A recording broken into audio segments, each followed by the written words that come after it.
1.5 ലക്ഷം ശമ്പളം കൈകൊണ്ട് വാങ്ങുന്ന ആ ചെറുപ്പക്കാരൻ ഉമ്മയാണ് അവനെ വളർത്തിയത്.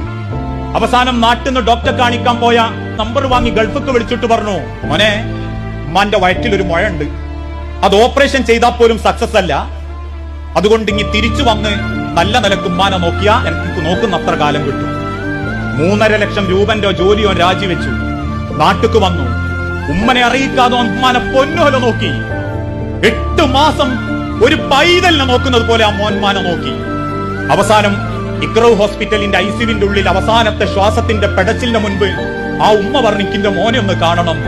അകത്തേക്ക് വിളിച്ച ആ മോന്റെ കൈ അമർത്തിപ്പിടിച്ചിട്ട് ആ ഉമ്മ പറഞ്ഞത്, അവൻ ഇപ്പോഴും കണ്ണു നിറഞ്ഞിട്ട് പറയും, എന്റെ കൈ ഇങ്ങനെ മുറുകെ പിടിച്ചിട്ട് എന്റെ അമ്മനോട് അവസാനം പറഞ്ഞത്, മോനെ ഇനി പടച്ചോൻ ഇനി ഉമ്മാക്കൊരു മോനെ തരുമെങ്കിൽ മോനായിട്ട് എന്നെ തന്നെ ഉമ്മ ചോദിക്കൂട്ടോ.